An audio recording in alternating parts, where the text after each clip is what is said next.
Artemis Fowl. Artemis Fowl is without exaggeration the worst Disney movie I've ever seen, and that's not a statement I make lightly. So what's the deal with Artemis Fowl anyway? Oh, well, he's like a super smart, misunderstood genius kid. Is that what he's like in the books? Yeah, maybe. I don't know. I didn't read them.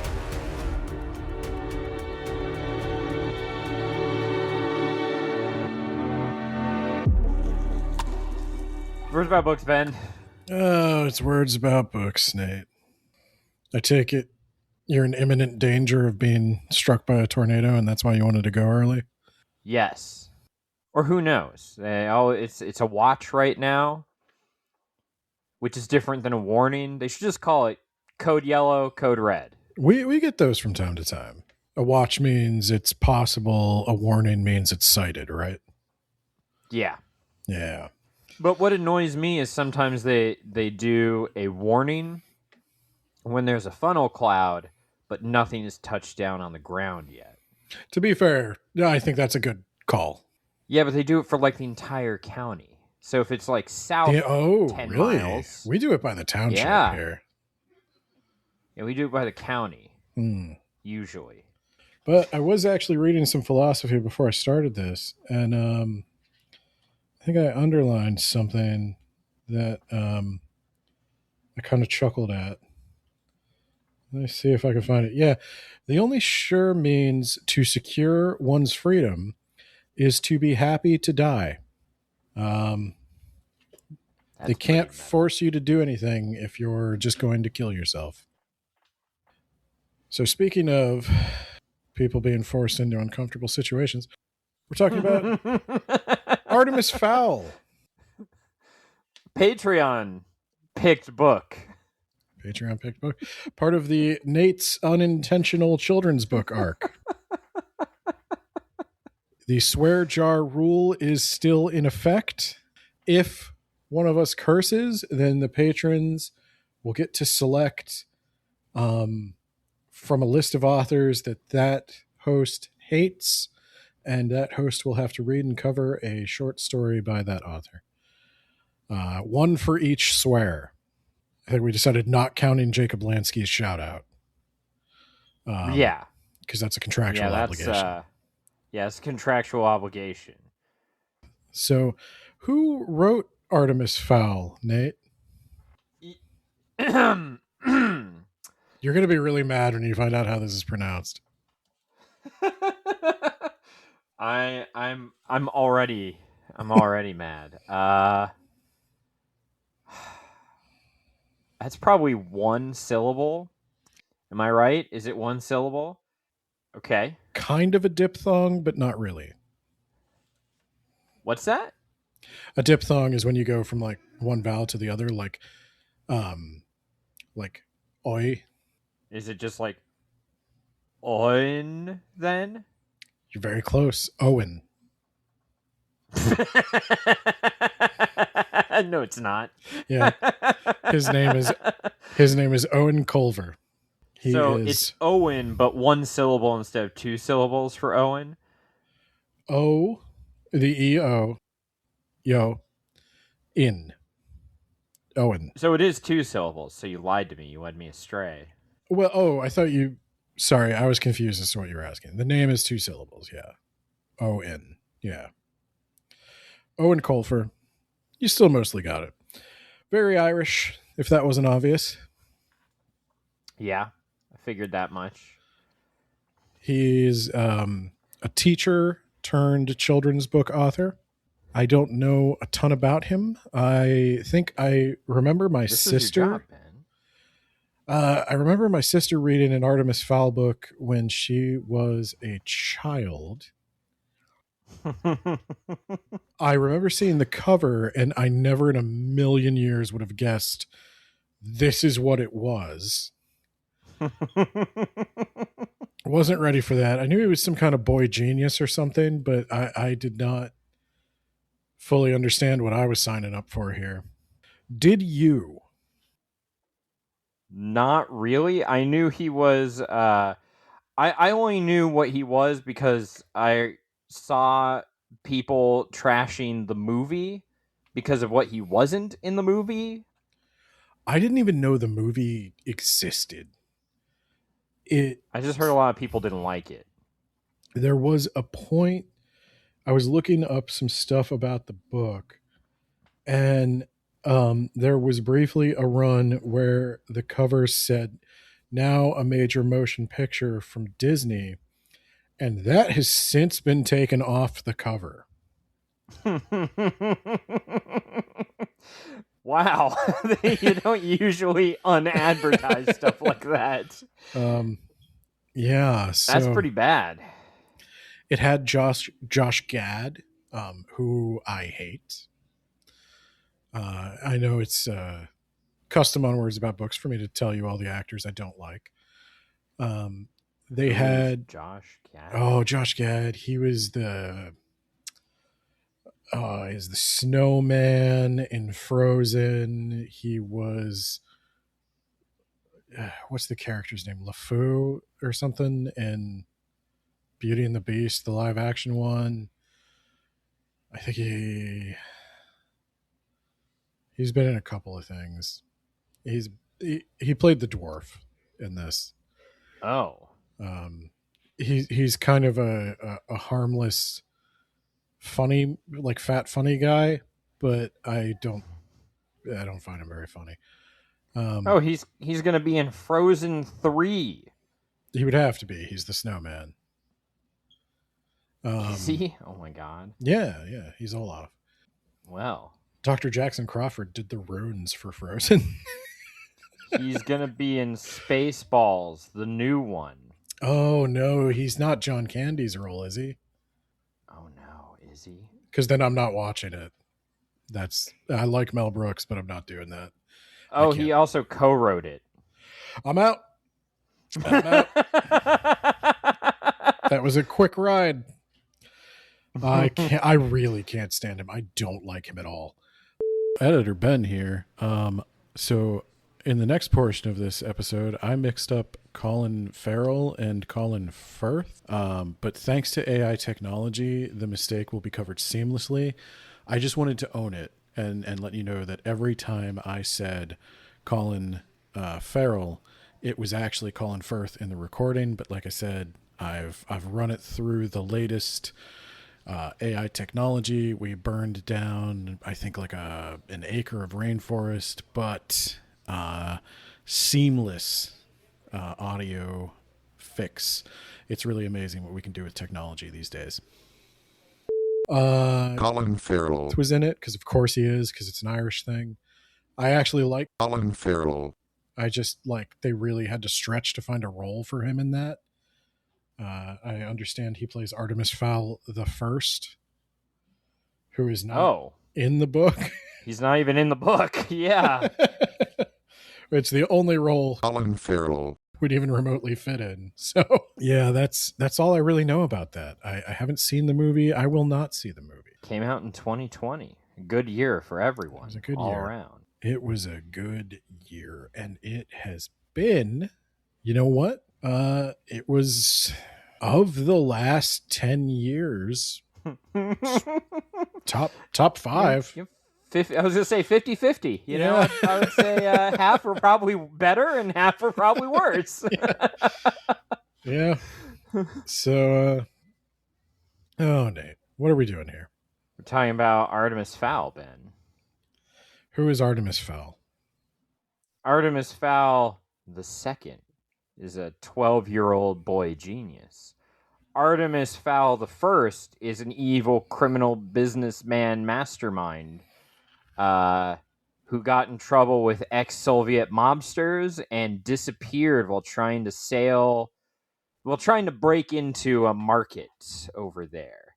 And my guess is he is going to show up in a later book in the series, but he does not show up in this one. And when he disappeared, Artemis's mom had a break with reality and refuses to leave like the lounge. It's not her bedroom. I thought it was her bedroom. Was it? I have no idea. I'm not going to commit to that.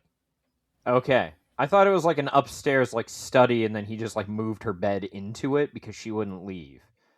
And then she gets madder and madder throughout the throughout the book where she starts to she can't recognize Artemis half the time. Later on, she thinks that Artemis is her husband's father, and that her husband is a coat, or a coat is her husband, I guess. Yeah, she stuffs the coat. It's kind of horrifying. She constructs like a simulacrum of Artemis the First. I don't know why you call that horrifying. I'd do that all the time with my wife. If I walked take her in wedding dress on a person who was well, you're not supposed to walk in, Ben. Don't invade my privacy like that. If I You gotta knock first. There's a reason we took the locks off your door, because you can't be trusted. But yes, Artemis, he's a real evil Johnny Quest type. He's being raised, not really raised, but like his father friend, Butler. Butler? I don't know how old Butler is. He is an adult man. He is an adult. That is true. But he kind of came off as like a younger adult. Like, there's no way he's a day over 30. I'm going to guess he's like 25 or something. I don't know, but he's a real Race Bannon type. For the kids who are listening to this, I was going to say Batman without the dead parents. Well, I was going Race Bannon in terms of my Johnny Quest analogy, a cartoon that none of the people listening to this podcast have seen. Dude, especially I only know that through the Venture Brothers. Okay. When we were children, there was a reboot called The Real Adventures of Johnny Quest, where they had Quest World. There was 3D stuff. Yeah. I've talked about this on the podcast before. You have, and I think I said I've never seen that. It doesn't sound real. Okay. I think I looked it up and it was, but you know. Yeah, so to go with your analogy, okay, the Brock Sampson. There you go. Of this, something that the children reading this and looking to us for their book reports probably Put that also in your book report. Are too young Butler to know. is the Brock Sampson of this cast. I think Venture Brothers is probably as old to a child now as The Real Adventures of Johnny Quest. I think it started in 2003. Yeah. So yeah, that was 23 years ago. Yeah, and I think they finished though like 2020 or something like that. Yeah, when Adult Swim canceled them. #Justice for Venture Brothers. At least they got they got to do a finale at least. But so Artemis Fowl, he is in a long line of gentlemen thieves, genius gentlemen thieves. They have a client family called the Butlers, and every butler is trained from birth to act as a bodyguard to a fowl. It's a strange arrangement that is really not explained further. But Butler, I forget if he has a first name. He Butler, that is his name. Because his sister is what? Jamie? Julie? Yeah. Juliet, yeah. I read this entire book yesterday, start to finish, and I can't remember. I can't remember Juliet's name. So Butler, I don't know if he has a first name, but he's an adult man, and his best friend is Artemis Fowl. And Artemis Fowl sees Butler as a older brother figure, we'll say. He falls into the middle ground between father and friend. And Butler is like a trained SEAL Team 6, absolute strongman, mercenary, weapons specialist. He could do anything. He has a sister named Julie. She is presumably also that, but she is a 16-year-old girl, and she has a fancy, as they say over there, for wrestling, pro wrestling, lucha libre type stuff. And she's quirky. Yeah. It's Juliet, by the way. I'm going to call her Julie. I'm not. You're not that level of friend with her, okay? We're not friends. I'm not doing it because we're friends. They live in a castle, a big fancy castle. They're rich, I guess, but not as rich as they But they're not once were. Yeah, they're not rich enough, you know? Millionaires, not billionaires. Well, this was back before billionaires, so would have been like multi-millionaire, right? That'd be the next closest thing. Like, you don't got 9 figures, you got like 7. You have enough to comfortably live off of, but like, who wants to live comfortably? Am I right? Is that really living? Yeah, it's not. It's no fun if you know that there are other people out there with money you could have. So Artemis, he has come up with a plan. And it's a plan. He's going to start a health insurance company, and he's just going to wring all of the wealth out of all the people who are subscribed to his plan and have no choice because they have to go through their work. They have socialized medicine. Yeah, he'd have to open it in the U.S. Yeah. No, he's not quite that evil. Instead, he comes up with a plan that I think... We wouldn't be reading this book if he were that evil. That's too far. I think most of us have thought about doing this at least once. He decides he is going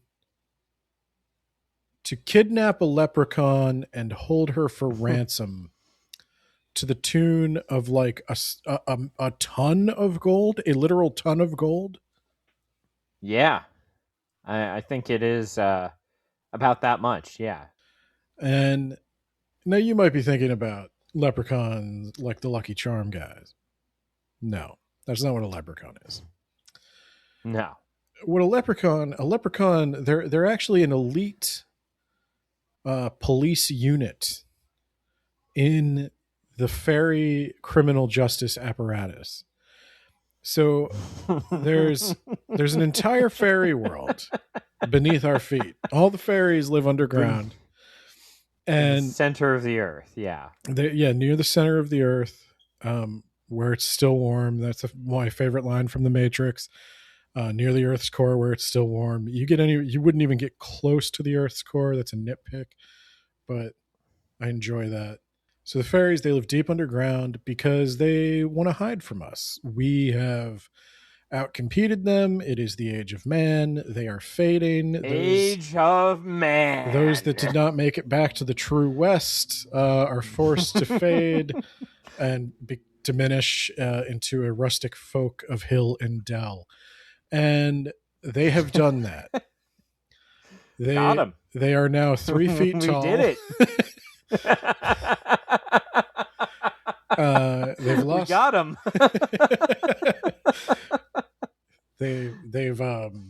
But their technology has far outpaced ours. They have fancy flying apparatuses. They have Magitech portals. They have fancy guns. It's a whole action movie thing. The whole book is an action movie. Artemis Fowl, he has discovered off screen fairies are real. Yeah. Presumably they have lots of gold, and he's got a lead on a fairy because he knows that all fairies have a copy of the book. The book is a manual on how to be a fairy that every fairy carries, and it tells you everything you need to know about their society. I wish somebody had such a book for our society. I was going to say, that would be kind of odd, but helpful. If here's how you be a human. I could Here are use the human that. things you need to human. Yeah. I know a lot of other people who could. Nutrition's a big one. I never know, like how do we need to have protein in everything? How many like fruits should I eat? What is a fruit? Maybe like a law where you can't be a billionaire. If you get there, we just collectively cut you off. What are vegetables? Is it just any edible plant that's not a fruit? Is there a line? I don't know. There's so many questions I have about being a human. But we don't get a book. I guess the Bible, but whatever. Yeah, but do they talk about edible plants in the Bible? Wow. Never thought about that. You'd think they would, right? Like at some point. I'm sitting here struggling to think. I mean, yeah, no, the fruit. It's the first thing we do. Edible plants. Yeah. They're very specific about edible plants, actually. The whole thing turns on edible plants. Wow. I knew there was something I was missing there. Anyway. So he's discovered that there's this book, so he just needs to find a fairy who has the book so that he can get a copy of it. And they put out like a Craigslist thing because he's a boy genius. Yeah, it was like 2001 or something. So it's like GeoCities or something. Like, how does he get this information out? He's on 2001. Golly, that would be like he's on like a Yahoo group. Yeah, there you go. He's on a Yahoo group. Lonely Irish boy willing to pay large sum of money for information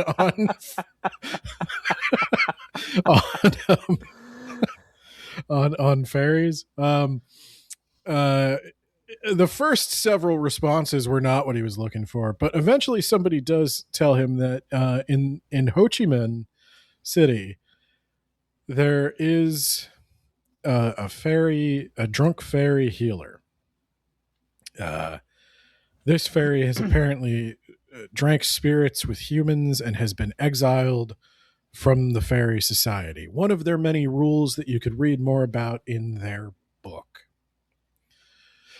So Artemis Fowl, he goes there with his manservant, and he bargains with the fairy for access to the book.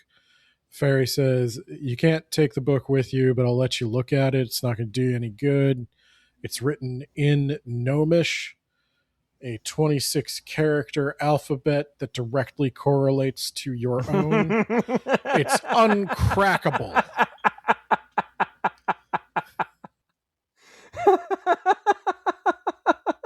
Yeah, it's surprisingly easy once he figures out, like, oh, you read it instead of from left to right, you read it in like a maze pattern around the page. Well, except for the fairy language that's at the bottom of every page of the actual book, which I didn't really bother to translate, but there's a key at the back of the book.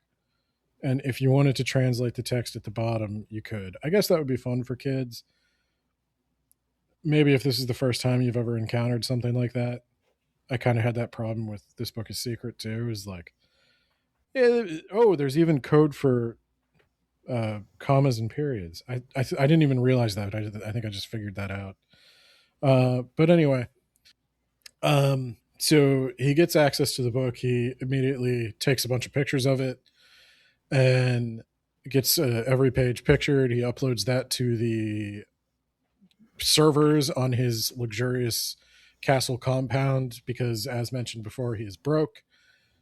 And he trades the fairy. No, he's rich. He's just not as rich. He's broke to a rich person, you know? He's at that level where, like, you know, he can lord his wealth over the rest of us losers, but, like, man, you can't go to the rich man's black tie ball or whatever. Or I guess white tie. That's the extra fancy where you wear like ball gowns. Yeah. I'm 38 years old. I live in a 2-bedroom apartment. I don't feel bad for this kid. So he I forget what he gives her. He gives her something. Gives her first it's alcohol laced with holy water. That's right. He gives the first thing is the antidote to the poison that she just drank. And then he gives her a thing that detoxes her. All at once. Yeah, he makes it sound all nice, like I'll get you through your alcohol addiction, which we can't call alcoholism. It's always alcohol addiction. I don't know if that's like a regional thing or like you're not supposed to use the word alcoholism. But She detoxes rapidly. She manages to go through all the withdrawal all at once. So it just feels like it took weeks instead of taking weeks. And then he returns to decipher the book. A monumental task of a raw intellectual power that only this boy genius could possibly have engaged in. Meanwhile, Indeed. we cut to Holly Short. I'm not making that up, Yep. right? Okay. Nope, that's real. Holly Short, the first female leprechaun officer, recon cop. Man, they've come a long way in their immortal lives, Their- finally letting women do other Their things. technology advanced quite a bit, but they still haven't quite cracked. But society didn't. They really look down on human beings because we destroy the environment. Unclear how they're better than us. I guess they're more in harmony with the environment, but that's easy to do when you live in a place where nothing else can live. They've got magic. Magic also would probably help. I probably would burn less. My carbon footprint would be lower if my magic footprint were larger. Yeah, I agree. If I could just plant an acorn in the earth and be good to go, and yeah, I wouldn't need a car and just fly to work. So Holly, she's a minute late or something. This is also it's the quintessential action movie. You're a wild card, Holly. You're gonna lose your badge if you don't get this right. And there's another first female cop right behind you that's willing to take your place. If you don't want to do it, I'll promote, I don't know, Jennifer from accounting. And Holly's like, no, give me one more chance. And he's like, okay, Holly, but you're running hot, right? Which sounds like slang for holding drugs. Like you're riding dirty, right? Or like, I guess it could be like strapped up. Or But- like the Bene Gesserit, or no, the Honored Matres. Yeah. This is a kid's book, so Yeah, save that for your high school book report. gotta get Frank Herbert in here to rewrite Artemis Fowl. So, running hot in this case means you're full of magic, right? And she's like, absolutely. I have definitely done the ritual that recharges our magic within the last 50 to 100 years. Yeah. I think she says she hasn't done it in like 4 years, and it's like, why? You can do it like, I think it's every full moon, right? Yeah, you could do it any full moon. It's a very simple ritual. You go to an oak tree. Super easy. You go to an oak tree. You go somewhere. You get an acorn. You go somewhere else. You bury it. I might have even done that ritual. Yeah, where's my magic power? You know what Holly doesn't have, Nate? A podcast. A podcast. So, Got him. Holly is not, in fact, running hot, but she's like, I'm going to go, I'll take this job. What's the job? And it's go up to the surface and stop a rampaging troll. Trolls, unlike the elves and basically every other fairy we encounter, elves are about 3 feet tall. They're like Santa's elves.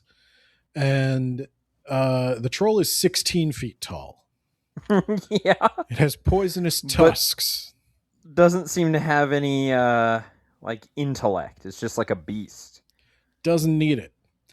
16 feet tall, poisonous tusks, giant claws, capable of smashing through walls. Unclear where these things possibly could exist in the scheme of fairy tunnels and not the surface. but I'm going to let that slide. Could the trolls have gone to the True West?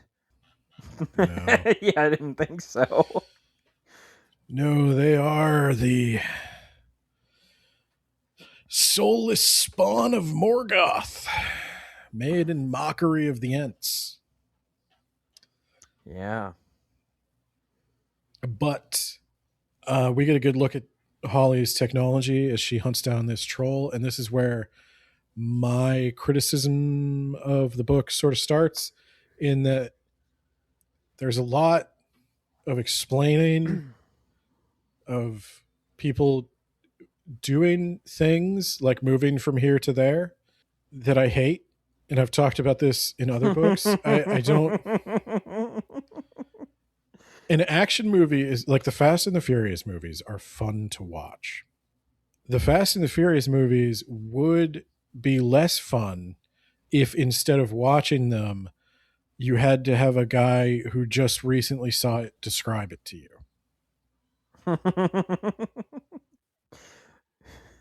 Post on the Patreon if you want us to talk to you about the Fast and the Furious movies. Like, half the reason you guys listen to this podcast is because you don't want to read the books. So you're looking for us to describe them to you. But if it was a movie, you'd just go watch it. I mean, it was a movie, but if it was a better movie, you'd just go watch it. And so, but we get the important part is we get descriptions of her tech. So she has wings that are she has gas powered wings, and she hovers through the night. She's able to use her what do they call it? The shimmer ability. The cloak, the shield. I think they call it the shield. Yeah. So she vibrates at a frequency that the human eye can't detect, and so she just looks like a shimmer in the air. And that's why we don't see fairies when they're working above ground. She also has a big gun with multiple nuclear powered, multiple settings, and she sets that phaser to stun right as the troll bursts through a restaurant in Italy, where they are apparently having a children's birthday party. Holly then engages the troll in combat, and just because that was a cry for help, and so that can be interpreted as an invitation.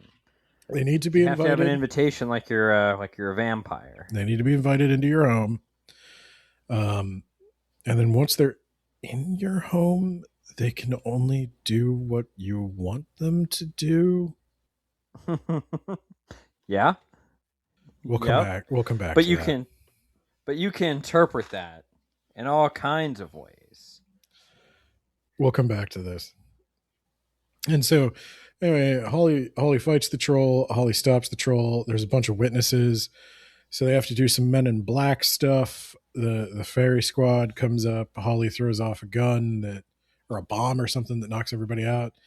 And then they come up with their Men in Black technology and they wipe everybody's minds. And they get the troll back underground. And gotta pay the troll toll. Her police chief comes up himself. And he's like, "Gosh darn it, Holly. You're not running hot at all." You could have gotten everybody killed, but you didn't. And I hate to say it, but you did good out there today, kid. Now go get yourself an acorn and go get your magic back. And she's like, "Yes, sir." We're gonna cut back to Artemis and Butler, who are preparing to capture a fairy. They have figured out that at some point a fairy is going to come by one of 100 or so oak trees. They need to be ancient oaks. One of 100 or so oak trees on the continent of Europe. And I thought it was of Ireland itself. Oh, is it just about Ireland? The old country. Yeah, it's just Ireland. Okay, so there's a couple of places this could be, and they're staking him out every full moon. I think it's been 3 months. They haven't found anything yet. But Artemis is prepared. He's got his mirrored shades so that they can't mesmerize him.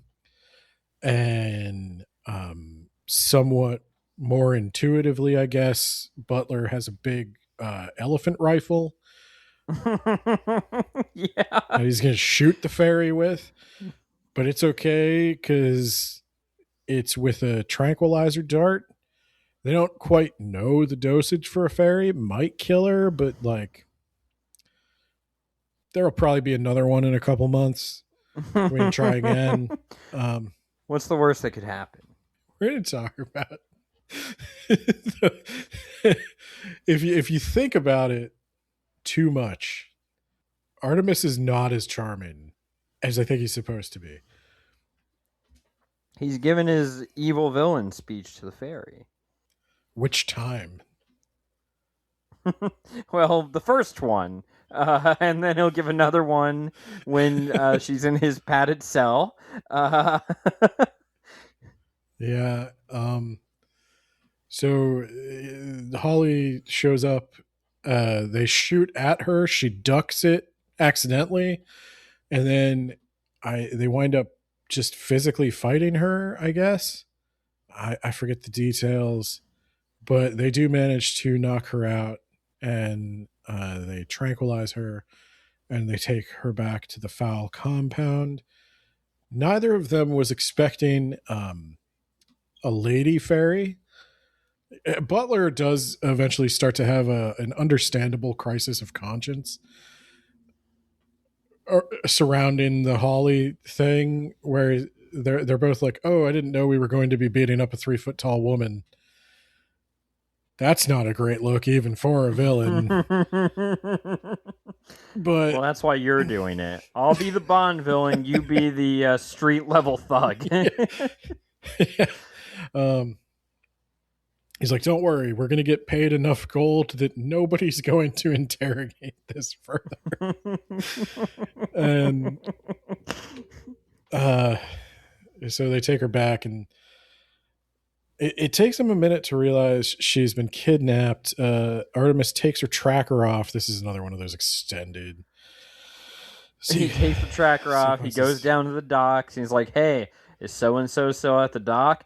Hey, and then he sneaks it on board of a ship, and then the ship goes out to sea, and then the captain's going to come looking. And well, first the captain's got to prepare. Tracker. It's been a while since the captain. Yeah, he's got to prepare. It's right? been a while since the captain's been on the surface. A lot of preparing. And he's got to get his weapons. He's got his uniform doesn't fit because he's gained weight. He's got his big fungal cigar that doesn't make sense, and he works with a centaur. The centaur is the man in the chair. He's not in a chair though because he's a centaur, and he does all the tech. And they're hooking him up, and the captain's even doing that, like, "Oh, I don't like all this newfangled tech. When's the last time we updated our satellite imagery?" And it was like the 40s, the 1840s.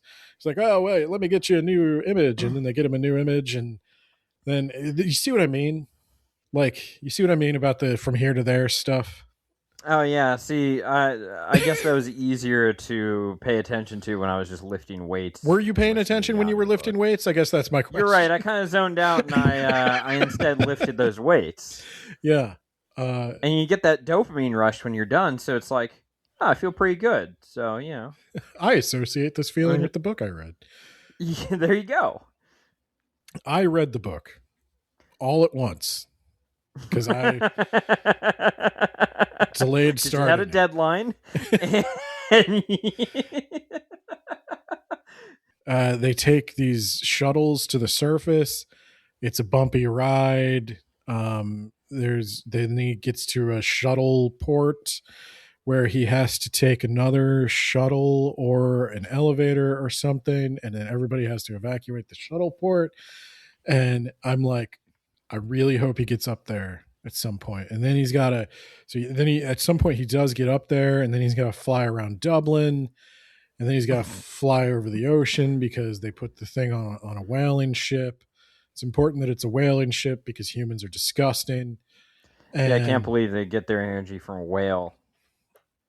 Horrible. We don't worry anymore. I'm interested to know if I had magic, maybe I wouldn't have to take that intermediate step, but I feel like you're judging me very harshly for a thing I can't help. And he gets to the whaling ship and he tactically goes through the whaling ship. And when you're 3 feet tall, you got to be careful about rats because a big rat is like the biggest rat is about as big as the smallest fairy. And so he's worried about rats, but he's more worried about people. And he's clearing room after room. And then eventually he finds a suitcase that has the tracker in it. And it's Artemis Fowl comes over a loudspeaker and he's like, "Oh, good evening, Captain." I'm not doing an Irish accent. That's just going to offend everybody. And he's like, who are you? What do you want? And he's like, "First, I need to prove to you how serious I am." And he's like, "I don't know. How serious are you?" And he's like, "This serious." And then he pushes a timer on the bomb. The police chief has 30 seconds to get out of the ship. And it is a fun action movie cliche we're doing. You can just tack that statement on to the end of every scene. But the captain is flying out of the ship, racing the fireball of the explosion, and he gets out just in time. And he's like, "Boy, I don't know who that kid is or what he wants, but he sure is serious about this." I wonder how he does drop that his name was Artemis Fowl. Okay. He's like, I wonder how he knew I'd get out of that to report back. And good question. We really hoped. Artemis Fowl totally could have killed that guy. I'm not going to dwell on this, but he 100% could have killed that guy. Yeah, he didn't know that he was getting an out-of-shape fairy who hasn't seen action for like 100+ years. He doesn't know anything about the capability of the fairies to escape a whaling vessel that they've never been on before in the dead of night. Maybe that was in the book. If you're ever on a whaling vessel in the middle of the night, yes, use escape pattern Delta, and it will take approximately 29 seconds. Yeah, I think we're to understand that Artemis did not intend to kill the fairy. He is just he was He dropped his name so they could find him, and he wanted them to know he meant business. Yeah, he means business. He's definitely threatening. I know all about people. your kind. Yeah. The captain's like, "I want to know everything there is to know about Artemis Fowl. And I want to know it yesterday." Raw. So then Holly wakes up and she meets Juliet, who is strange. She keeps trying She doesn't realize that this is a real fairy. Yeah, Juliet's weird because she's like 3 feet tall. I don't super get what he was going for with Juliet. I would guess that later books Artemis ages over time and she would become love interest by the time he's like 18 or something. Oh no, that's like an Anakin. No. No. That's the Anakin Padme mistake. Don't do that. Especially because then there's the weird like master servant thing. No. That's a hard no. So Artemis, he gives a villain speech. He tells Holly he knows all this stuff. He's going to get the gold. He's going to get the gold from the. So there's this myth about leprechauns, that when you capture one, they have to give you their gold, and they hang out at the end of rainbows. And that's why in the commercials, the kids are always trying to steal the cereal from around a rainbow. And that is based in fact, as it turns out. But the pot of gold at the end of the rainbow is not a delicious breakfast cereal. It is a hostage ransom fund in case a fairy should ever be kidnapped. if a fairy should ever be kidnapped, they have to pay the ransom fund, and if the human can successfully extort the ransom from them, he wins, and they have to respect that. Yeah, that's the rule. It's in the book. That is in the book. And she's like, they'll never. And I was wrong. I guess their relationship is just strictly platonic, which is probably for the best. Yeah, you know? no, I'm. But she does go on to become a professional wrestler, which, man, if you knew anything about women's pro wrestling in the early 2000s, not a great place to be.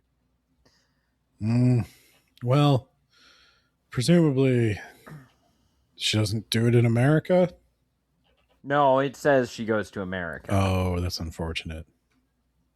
Yeah. Yeah. No, Vince McMahon. No. Artemis tells Holly, this is where I was like, this is kind of icky. He tells Holly that she revealed all of this to him. She's like, what? I've only been here a couple hours. He's like, no, you've been here for 3 days. And we injected you with sodium pentothal, the truth serum. And we made you tell us all the secrets. And he's gaslighting her. He didn't really do this. And it's kind of revealed slowly that he didn't really inject her with sodium pentothal and interrogate her. Well, it says in his thoughts that he didn't do that, but they don't find out until later. It was only to hide the knowledge of the fact that he has the book. I know why he did it. That's a weird thing to talk about. Like, Artemis is supposed to be like the lovable scamp. Like, well, it was good that the sodium pentothal, she didn't go like, oh, if you gave me that, I would die. Our sodium levels are much, much lower than yours. I don't know how I feel about Artemis. I don't know how I feel about Artemis, like, knocking out, kidnapping, and holding restrained a 3-foot tall woman. It's just his love interest is her, by the way. Ooh.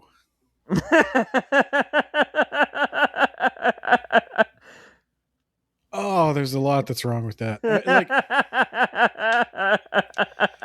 I mean, I imagine that is how Arwen and Aragorn met. Like a similar, like, he was 12 being raised at Rivendell, and she was, 2,500 years old, and she was like, ooh, one day. But yeah, but she was like really attractive, Ben. I actually think they might not have met until Aragorn was an adult. I don't remember. I think she might have been in Lorien during that time. That's not what we're here to talk about, though. It's weird for a lot of reasons, but also it's weird that she's 3 feet tall, right? Like, anyway, it's also weird that he's got a girl locked in his basement. It's weird. There's no getting around that. So he he's making ransom demands to the Fairy High Command, and they're arranging an operation to try to get him back. They have protocols for this outlined in the book. It's a book of how you do all the magical rituals and how we investigate crimes. And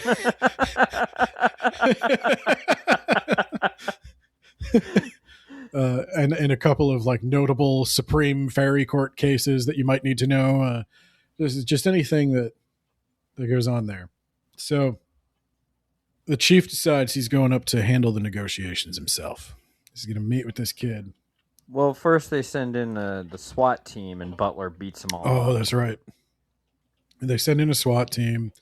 Artemis. They're all shrouded or shielded, but Artemis has cameras that are at a high frequency cameras. He's reverse engineered Holly's helmet, and turned them into sunglasses That's what it for was. Butler. Yeah.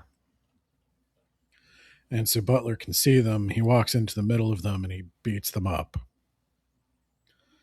And all except one. And he tells that one guy, go back and tell your friends what happened here. And you could bring some guys up to drag the bodies away, but no guns. I see a gun. You're going to see my gun. And by that, I mean this giant elephant rifle. And this time it's not filled with tranquilizer darts. You will explode. And they retrieve their SWAT team, and now they got to negotiate. It's on to phase 2, as outlined in the book. So Artemis knows what's going to happen. So first they try to negotiate. If the negotiations fail, they're going to unleash a biobomb that will destroy all life in the manor. Oh, yeah, they've also frozen the manor in time at this point. And Artemis... So if an outside observer went into the mansion, Artemis wouldn't be there because he's trapped in this time bubble. But his mom is, in fact, not in the time bubble, which is important for later, I guess. Yeah, I figured that out because he gives her a sleeping pill and then she's not there. So I figured that out. And so he's got a plan. I'll just tell you Artemis's plan. So his plan is to get them to give him the gold, and he's going to slip up and he's going to purposely say, you can't enter my house while I'm alive. Over my dead body, you're coming into this house. And the fairies are like, wait, that's a legal loophole, right? So like if we go in literally over his dead body, we can go in and get the biobomb. We'll give him the gold. Yeah. Then we'll kill him. Then we'll go back and get the gold. Then we Checkmate. then we got the body and the gold. And they're trying their negotiations. Holly, meanwhile, the acorn fell into her shoe. So she's trying to blow apart the basement so she can get to the dirt underneath. Because this is a castle, and I guess it does not have a concrete foundation. So she needs to get to that dirt, plant it in there, she'll have magic powers. And that will help her to do what? She was going to torture Artemis until he gave her permission to leave the house. And Can you feel the budding romance? How does her magic powers help her do that? She'll no longer be a captive. Why? She can hurt him a whole bunch. How? With magic. Like what powers? She slaps him later. She punches him in the face. That's not magic. Yeah. I can do that. Just keep doing that. I don't need to bury an acorn to do that. Yeah, but you also don't have to fight a butler who buttles.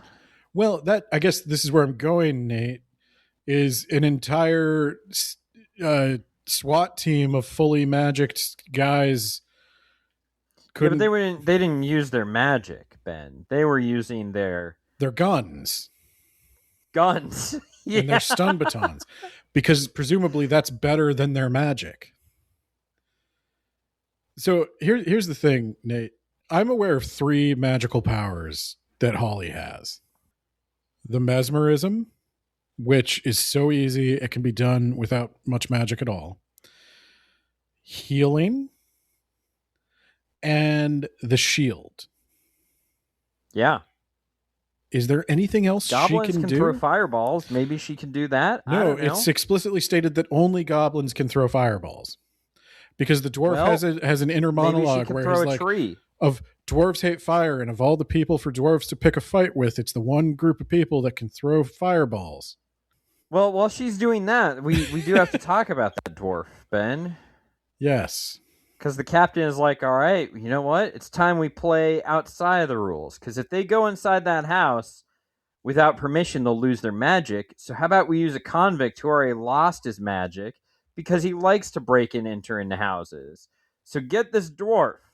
Dwarves dig by eating the minerals and clays of the earth, and then they pocket all the useful and precious items and blast the rest out the back door. Yeah.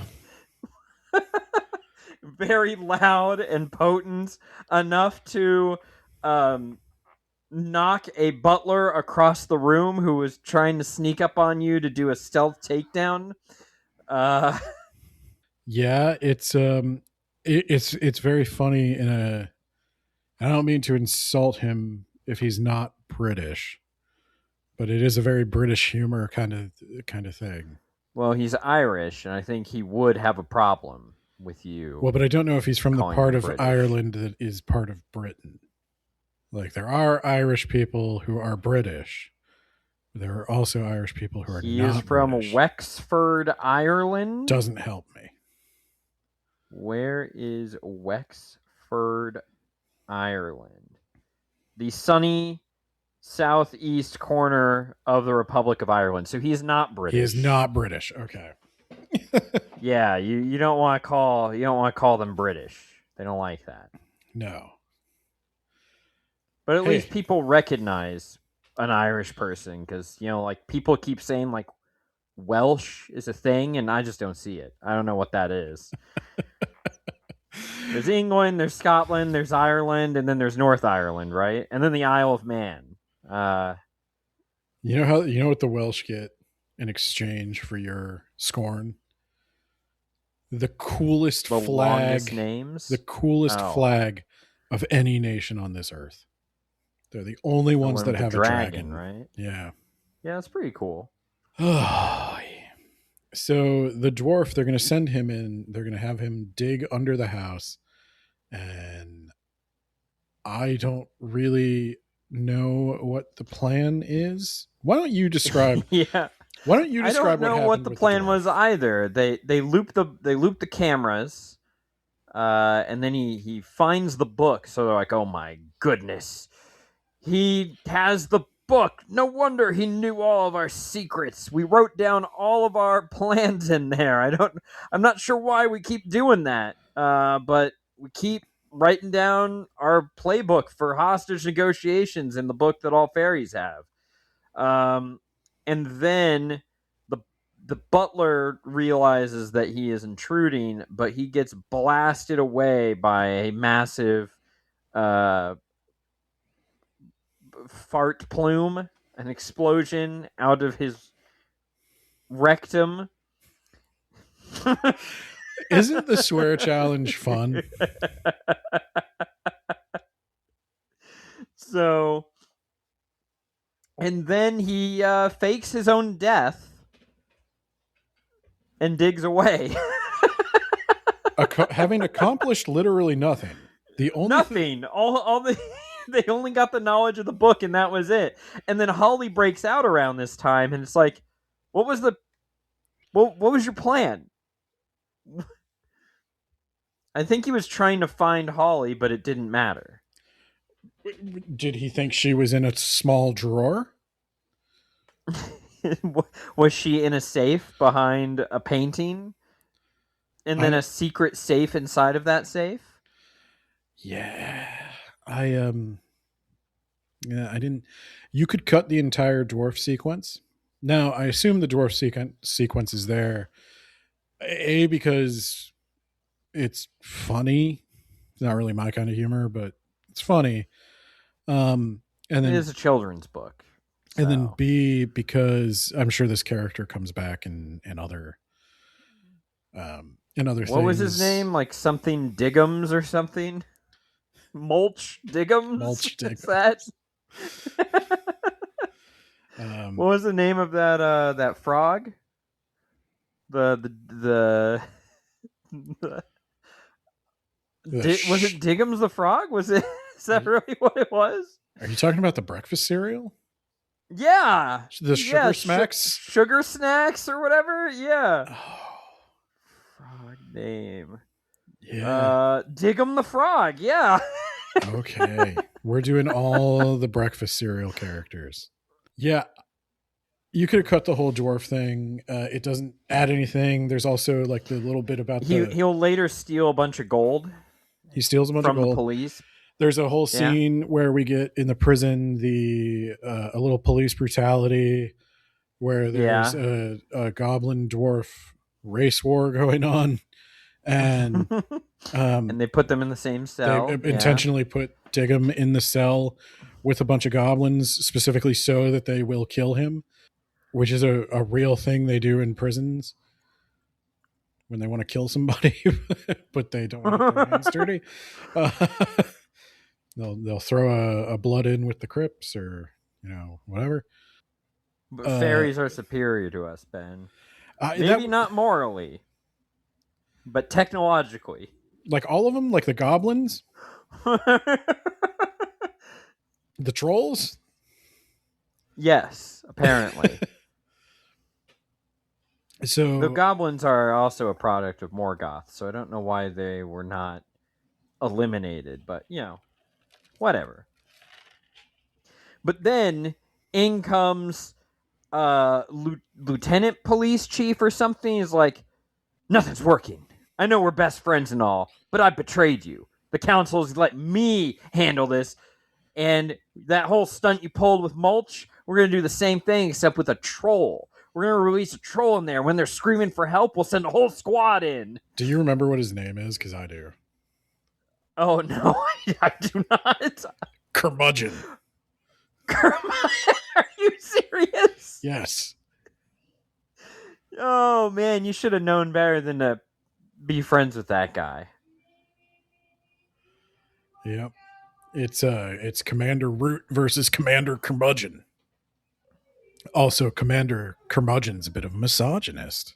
Oh, my God. Yeah, we don't like him. He's like, oh, yeah. So you get in there and rescue the first female recon officer. Well, how's that going for you? And he's like, Curmudgeon, don't do this. And then the centaur's like, you know what, Curmudgeon? I just have one thing to say to you. If I was going to take my one shot at glory, I wouldn't put it in the hands of a troll. Now Curmudgeon's sweating. But it's too late now. He can't go back. We're going to unleash this troll. And there's another extended sequence about like they bring up the troll cage. It's on a hover sled. There's some blasting bolts. Meanwhile, Holly has punched Artemis in the face and has hypnotized Juliet into thinking that there's a wrestling match going on the wall. And she's escaped, Ben. Can I read you my favorite bit of extended description? All right, let's do it. Now, this is Artemis walking in to look at his mother, who has declared that his father has returned. And Artemis isn't sure if he could trust it. And so he says, Artemis's heart thumped like a snare drum in his chest. Timmy was her pet name for his father. Timmy and Artie, the two men in her life. He could wait no longer. Artemis burst through the double doors. His first impression was of light. Mother had the lamps on, a good sign, surely. Now, this is I want to remind you, this is the description of somebody opening a door and looking in a room. A good sign, surely. Artemis knew where his mother would be. He knew exactly where to look, but he couldn't. What if? And she said, yes, can we help you? Artemis turned his eyes, still downcast. It's me. His mother laughed, airy and carefree. I can see it's you, Papa. Can't you even give your boy one night off? It's our honeymoon. Artemis and I need to remind everyone this is before Papa John's was forced to step down from the company. Artemis knew then it was just an escalation of her madness. Papa, Angeline thought Artemis was his own grandfather, dead over 10 years. He raised his gaze slowly. His mother was seated on the chaise longue, or the chaise lounge, I never say that right, resplendent in her own wedding dress, face clumsily coated with makeup, but that wasn't the worst of it. Beside her was a facsimile of his father, constructed from the mourning suit he'd worn on that glorious day in Christchurch Cathedral 14 years ago. The clothes were padded with tissue, and atop the dress shirt was a stuffed pillowcase with lipstick features. It was almost funny. Artemis choked back a sob, his hopes vanishing like a summer rainbow. That's like a page of description of a guy opening a door and looking at something.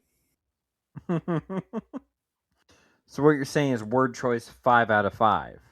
It will not be getting a 5 out of 5.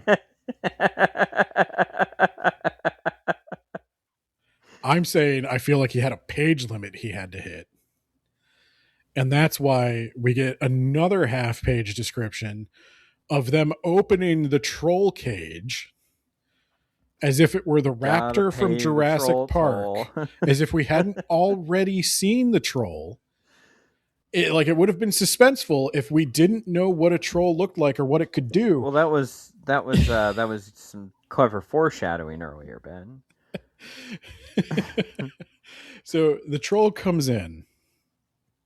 What happens with the troll? Well, the troll gets in there and starts rampaging. He comes across Juliet and is confused as to why Juliet thinks there's a wrestling match going on the wall. And Butler's like, I gotta save my baby sister. And he jumps in there and gets shredded. He's losing a lot of blood. He shoots it 3 times, and he wants to shoot it 3 times in the chest, twice in the head. Yeah, that's right. That's his plan.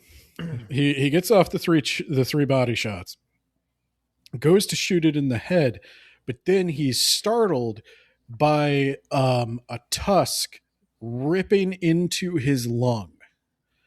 And he's shaking around a bit, and he's like, oh, yeah, that's really stirring the lung up. That's not going to be good. I'm feeling a lot of... I also think his head, maybe... We're getting there. We're getting there. Okay. The blood vessels are starting to go. I'm hemorrhaging badly into my chest cavity.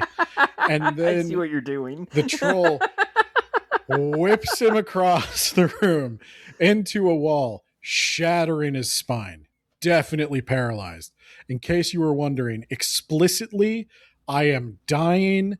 That wound was for sure fatal. You can tell. Every man, sometimes you think you're dying, but when you're actually dying, you're going to know. And I know I am dying. And even if I don't die, I am paralyzed from the neck down. This is a career-ending wound for old Butler. Not going to be in Rush Hour 3. 2 days from retirement. It's over. And it is, I will say, I was surprised at the gory, violent description of this in a kid's book. And it was, I will say, because I was reading a kid's book that I was like, okay, well, somebody's going to fix him or something. Like this, it's like a dream sequence, or I don't know what's going on, but that's not going to stick. Because that was brutal. And wouldn't you know, Holly has her magic back. Holly comes in, starts fighting the troll. Now, I want to tell you about G-forces. Because you're going to need to know a little bit about G-forces to understand how... Strap in and you feel the G's. Holly is... she's gotten all of the SWAT weaponry. She went up and she found Artemis and she punched him in the face and she took all the fairy guns. And I forget what she told him. She said something to him about... when I come back, I'll get you a lollipop. And he's like, I don't even like lollipops. And he was like, why did I say that? I'm so stupid. And then she goes down. She flies at the troll.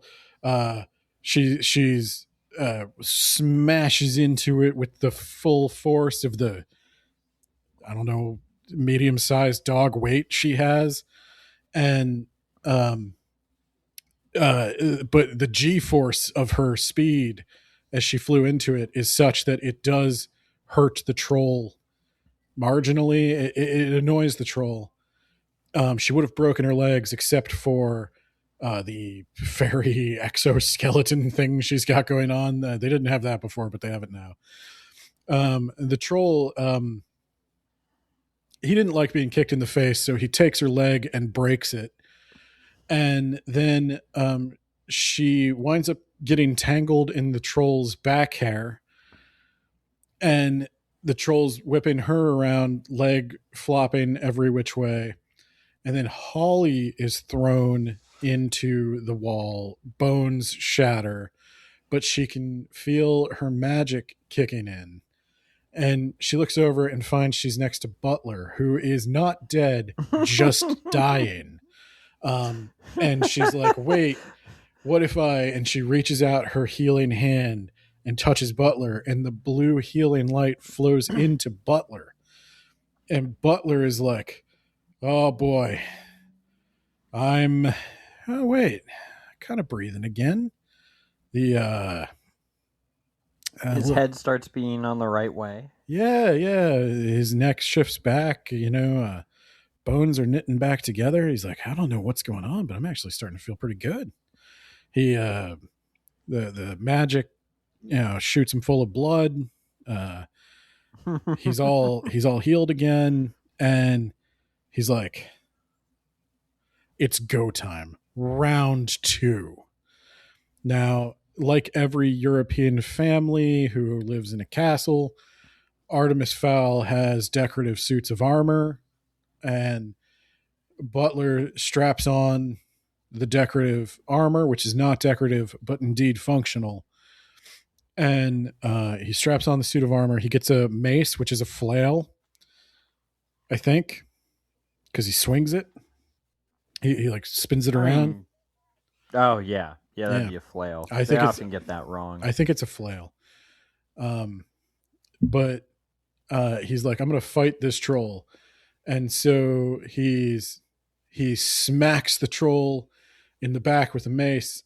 There's a wet sound. You need to know how it sounds. And there's a sucking sound when he pulls it out. And he's just smashing this troll with this flail. He's just like, bam in the kneecap. Bam in the other kneecap. He takes his headshots too, if I'm not mistaken. He finds his gun on the ground. He picks up the gun. He shoots it in the head repeatedly. And the bullets do not pierce the troll's skull cap, but it does have the effect of multiple concussions. Yeah, I was going to say, he is definitely concussed with each one. And he takes off his... he gets the troll on the ground, and he stops using the flail, and he starts using his fists, his gauntleted fists, and he's just beating the troll. And the narrator breaks in at this point, and he's like, such was the violence exhibited that day that the pirated video feed from Holly's helmet and the surrounding cameras are used to train fairies in anti-troll combat to this day. And it's just this big dude wailing on this troll. He's almost done. And then he takes off his gauntlets and he reloads his Sig Sauer and he jams it up under the troll's chin. And he's like, let's see if you got armor on this side. And Holly's like, no, you owe me. Don't kill it. And he's like, all right, I do owe you. So he drags the troll onto the hover cart it was wheeled in on or something, I forget. It basically just throws the troll outside. And then he just does the 2 fingers in his eyes, 1 finger at the fairy command center. And all the fairies are like, oh no. Alexa, where are my notifications? You have one new notification from weather. U.S. National Weather Service has issued a severe thunderstorm warning for Kansas. Alexa, stop. Wow, who even cares with this? Alexa just gave me a weather advisory that there's a severe thunderstorm. Look, I don't get out of bed for anything less than a tornado, so don't give me an update on oh, it's storming over there. I already know that. I'm not so worried about storms as I am about tornadoes. It's a fair point. So, yeah, we're in a tornado watch. So if I get a new an update, I assume that you're telling me we're now in tornado warning, get to the shelter, not, hey, did you know it's raining over there? Yeah. Yeah, I know. knew. So Butler, Artemis radios Butler, and they have. He's like, I don't like lollipops, Butler. Also, I forget exactly what he says to Butler, but at this point, Butler's like, we need that gold. He's like, Artemis, I'm having second thoughts about your plan. Well, it's almost done. They're going to give us a big cart of gold. And he's like, Artemis, I think I literally died. Like for a second there, I saw the light. I died. And my final thought think about was, it this way. Maybe now you know about the possibility of an afterlife. So my final thought, Artemis, was that for sure my baby sister was next. well, I know I'm a grown man slavishly following the orders of a 12-year-old boy. I've never been more aware of that fact than right now. And I'm recounting some of our adventures and realizing I helped you kidnap and torture a woman. And Artemis, I don't think we're on the right side of history here. well, Butler, if it helps, I am going to hook up with her later on. Does that make you feel better? We're going to become an item. No. God, no. Artemis. That makes everything you've done so far that much worse.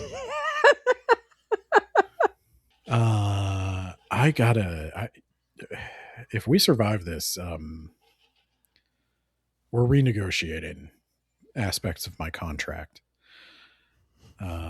Artemis tells everybody he's got a plan.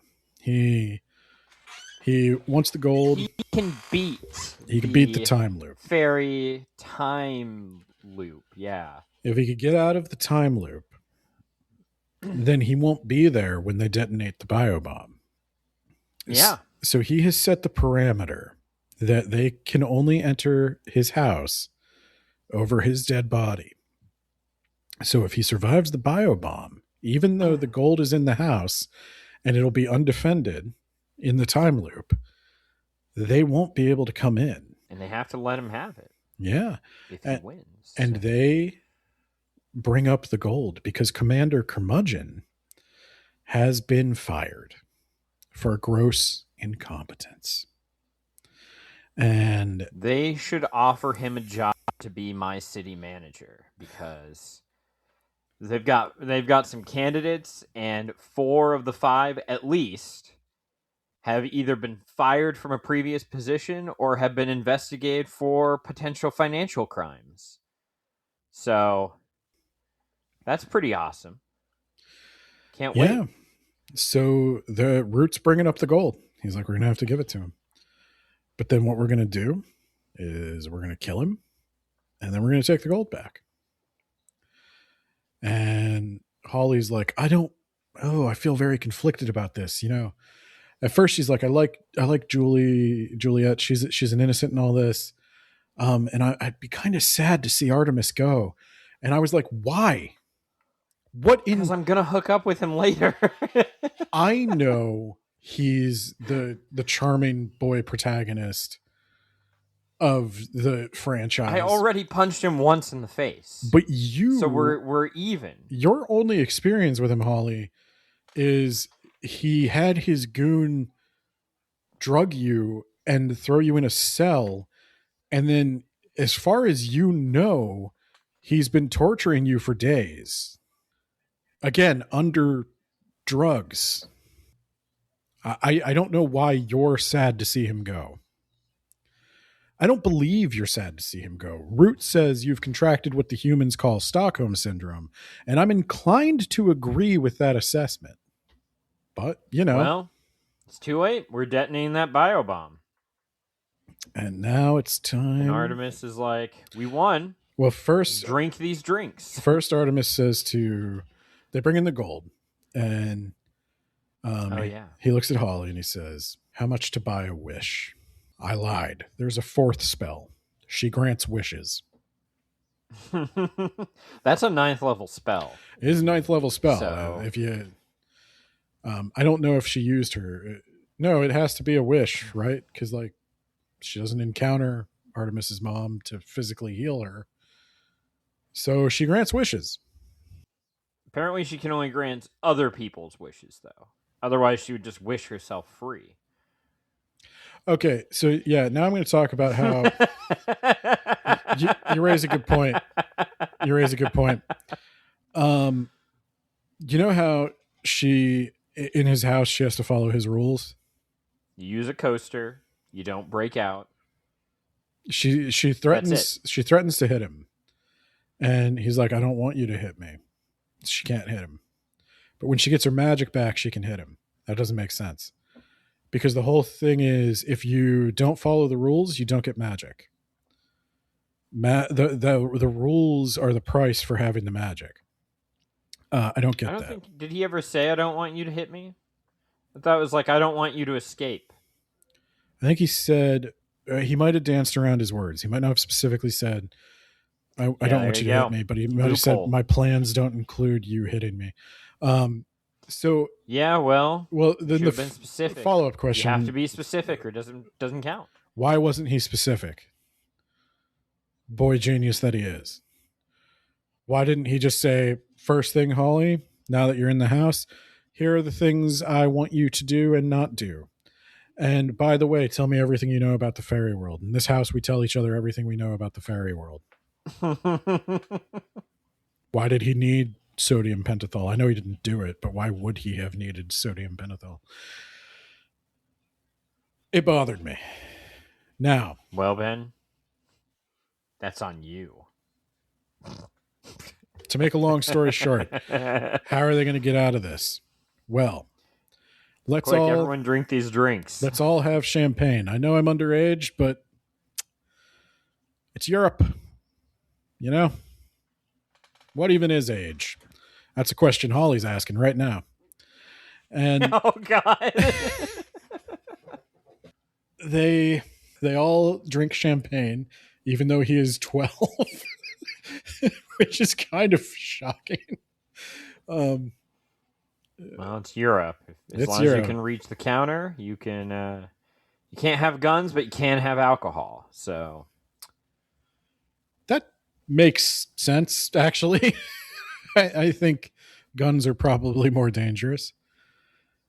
But they all drink. Guns aren't dangerous. I am. He mixed a sedative into it, and Butler is like, I know you mixed a sedative into this, and I know I am passing out because I'm insanely aware of my body. But I just want you to know, Artemis, before I pass out, our friendship was on rocky ground. Our trust was shaken. And I think I told you that right before you drugged me. And drugging me, Artemis, that's not making you trust. That's not making me trust you more. And then he passes out. They all pass out. And then when they all wake up, they're not dead. Yeah, we did it. We did it. The fairies execute the biobomb. They do manage to destroy all life in or around the house. Every insect, every rat, every rock and tree and creature has a spirit, has a name, except when we biobomb it. And the dwarf. And where are the monsters? Yeah, the dwarf also broke a rabbit's neck on his way out to fake his own death. That was that was just a random thing. They biobomb it, and then they try to go in to get the gold back. And Holly gets to go in, but everybody else just starts getting violently ill at the door. And they realize he's not dead. He survived the biobomb. and he got the gold. Well, he got half of it because he gave Holly the other half in exchange for a wish. And that wish was that his mom not be so crazy anymore. And she comes down the stairs, no longer crazy. Now, some may say that's the wish of a lonely boy who's already lost his father, trying to save his mother. But don't feel sympathy for Artemis Fowl. That's not what this story's about. Artemis Fowl only fixed his mother's terrible mental health because social services was already thinking about taking him away. And wait till I hear that he booked a trip to Vietnam with an unrelated adult male companion. Ay, Dios mío. That doesn't count. That's not a swear. So yeah, that's the end. There's a hint that there's a sequel to come. Shall we rubric? Yeah, it's rubric before this tornado hits us. It kills us all. Well, content and ideas, Ben. Us all. I'm going to say a 4. That's what I went with. 4. Yeah, I think the whole, it's an action movie, fairies with fancy technology and fairy men in black. Yeah, boy genius, villain. I don't hate it. Organization, Ben. Obviously a 5. Just the pacing was perfect. Spot on. You going with a 3? I'm going with a 3. Yeah, it's a 3. Yeah, I think I would have gone with a 4 had you not pointed it out, because I was just at the gym getting gains, Ben. I'm sure if you're just at the gym getting gains, it is much more tolerable than if you are sitting on your couch reading it for 5 hours. So, yeah. Language. 3? I'm going to say 3. Yep, it's a 3. Unlike with the name of this book is Secret, I don't think this one is as purposely like challenging to the vocabulary.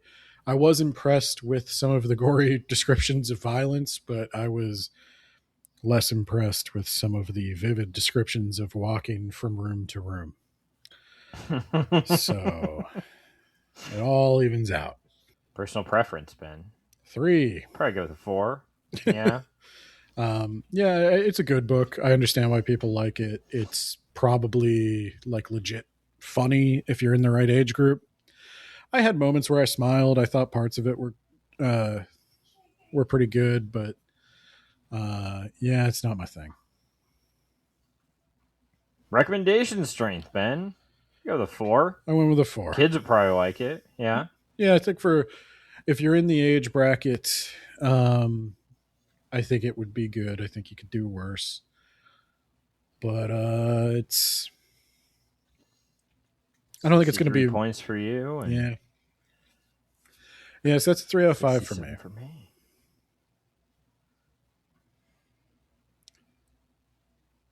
And that is that. Easy enough. Am I editing this? Yeah, go ahead and I'll edit the bonus. We'll get that out this week. We're going to shout out to Patreon. Yeah. John Jacob Lansky. Do whatever the fuck he wants, fuckers.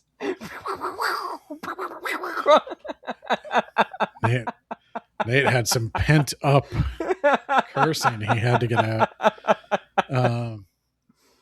I would like to thank John Bierce, actual author of The Mage Errant, The Wreck, More Gods Than Stars, Book 2, serializing now on his Patreon. You should check it out. I think at the time of recording this, there are 4 chapters of the new book out. I'm reading along. You might even see me comment. Who am I on the blog? Or who am I on the Patreon? You'll never guess. Then we got Jamie, the Gravy Man of the If You Want the Gravy blog. If you have not reviewed this movie, you should review this movie because that's as close as I'm ever going to get to watching it. Isekai Sensei Sama of the That Time I Got Reincarnated in the Same World as an Anime podcast is the fairy world in Isekai. Perhaps. And of course, Spooky Shy with a Y, over on TikTok. In the words about a Cult Books podcast. It's not getting recorded because it's Ben's fault. It's not my fault. It's your fault. So, I think that's everybody. With that, Sounds about right. good night. Bye.